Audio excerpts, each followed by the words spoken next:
Eagles, talent-wise, are still a better team than Tampa Bay. It's not even close. Tampa Bay's improved. They made some changes in their secondary, and they've got some skill position players. And they're not the worst team in the NFL by far at this point. But if you're asking me to stack up talent for each team, I would say the Eagles were the better team talent-wise. So that game is not indicative of the relative talent levels.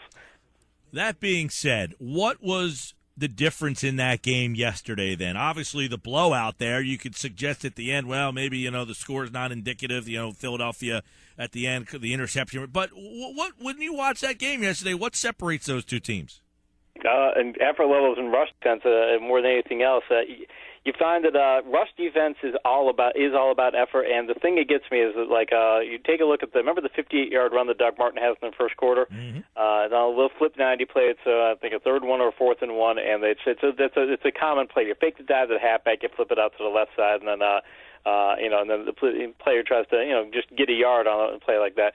And Carroll beats his defender, beats the blocker. He's there to make the tackle, and just matadors him and just whiffs him and lets Martin go by, and then runs downfield 50 yards to make the tackle. But it's one of two plays where he had a tackle on one of the big long gainers, like the 84-yard run. Same thing. The safety got blocked out, and Carroll could make the tackle. And if he stops those two plays, they gain about 140 yards between them. It's about 15-yard gains if he goes up there and makes the plays, and he just doesn't do it. And it's indicative of the entire team where you just saw a lack of effort level, and it wasn't just at the end of the game. I'm wondering if you watch that team, is this the beginning of the Chip Kelly defense has run out of gas, or is that just a bad game, a bad matchup for that defense? It makes me think about a story that David Halverson wrote about Bill Belichick in a book he wrote a few years ago. And Belichick, in a preseason game one time, he intentionally called pass defenses, and the other team was trying to run the ball. And after his defense didn't stop them, he yelled at the defense and told them, it really doesn't matter what we call. You have to stop the run because, he was trying to get the message to his defense that stopping the rush is all about effort levels.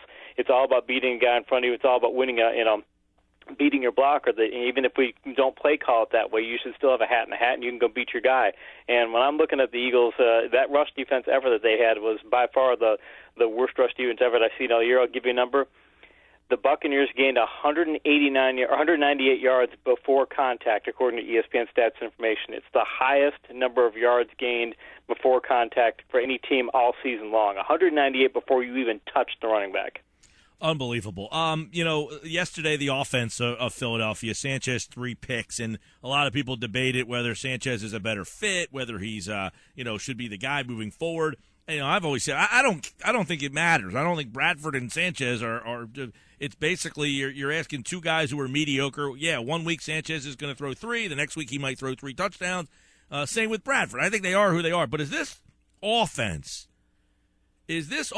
a capable NFL offense, or did they not have the talent? What do you make of Chip Kelly's offense now, 2.5 years into the league? I still think that Bradford is better than Sanchez because Sanchez will tend to make more bad decisions than Bradford. Bradford's issues are accuracy issues, which are bad, but Sanchez has some of his own accuracy issues, and he also he can throw a lot more bad decisions. But do I think that this offense needs to do more? Look, they can run the football. We've talked about it before. They've lacked a vertical threat, and they're a pace football team. And we keep coming back to it. We're 2.5 years in.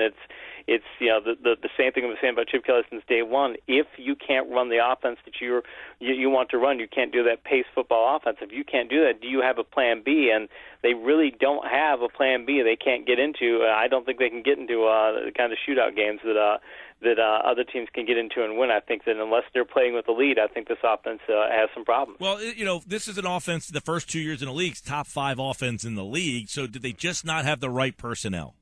They don't have the right. I would say that's what it is. Although again, they've hit some vertical passes this year. So you say, okay, you can play call people open, but you can only play call people open in vertical passes so often. Eventually, you're going to have guys who can tear the top off defenses, and he's built the kind of team that he wants. But again, if you don't have vertical threats and you can't turn to an all passing game when you need to, if you can't go to that plan B, you've got some big problems. So I don't think they're. I think that this team is can play its formula, but outside of its formula, I think this is we're not going to see 45-17, but you're going to see some losses if you can't play with the formula. DeMarco Murray, and obviously some people in that locker room questioning his effort yesterday. Does he look like a guy who is very frustrated with his fit on this team? He does, but can't we say that about everybody? And I guess that's the biggest thing I look at this team and go, because I've been covering Chip Kelly games since 2009. I've been breaking down to when he was back, in Oregon. I was, covering his college tapes too, and it's the first time I've seen a Chip Kelly team. He coaches his team to, hey, we're going to play hard for 60 minutes. We're going to outpace the other team. We're going to be able to go deep into the fourth quarter when they aren't. That's his whole shtick. And this team yesterday didn't play hard for even 2 quarters. And you never want to say that a team's quit on its coach, because it takes a lot more than just one bad game to say that. But if you don't see better talent or better effort levels, especially against stopping the run, which is, again, that's the whole thing in stopping the run is effort levels on defense. If you don't start seeing better effort levels, you got to start to wonder if maybe the players are getting to the point where they don't believe in the system. And if that's the case, game over. Yep, and the other guy, big money in the offseason, Maxwell. Yesterday, again, it seems like it happens weekly where he just gives a half-ass effort going up for a ball. He gets beat on a touchdown, not by Mike Evans, by Charles Sims. What kind of fit has he been? Has he been an absolute failure for them?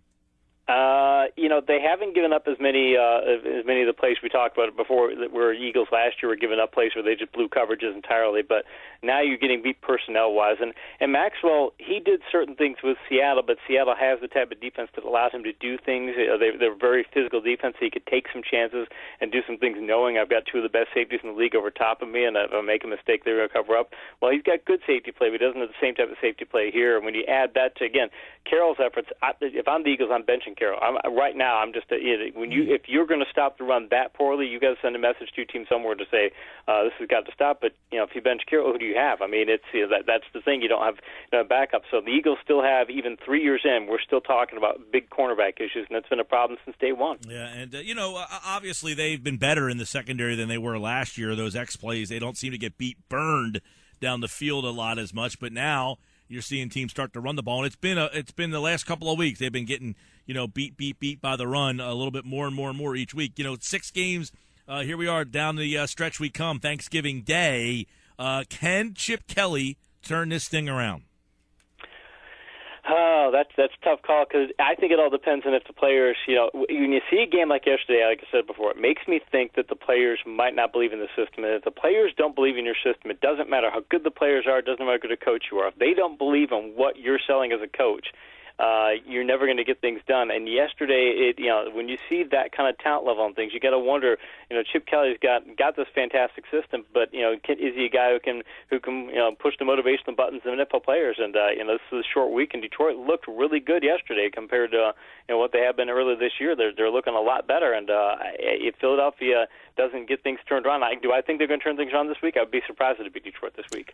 They've won 2 in a row. Those Lions have, and they usually come out on Thanksgiving Day. We'll see how they look. The Eagles, that game right here on 97.3. Can Chip Kelly turn this thing around in a couple of days? It hasn't sounded good with his press conference last night and today. There's a lot of angry Eagles fans out there. Casey Joyner, always pleasure, man. Appreciate it, man.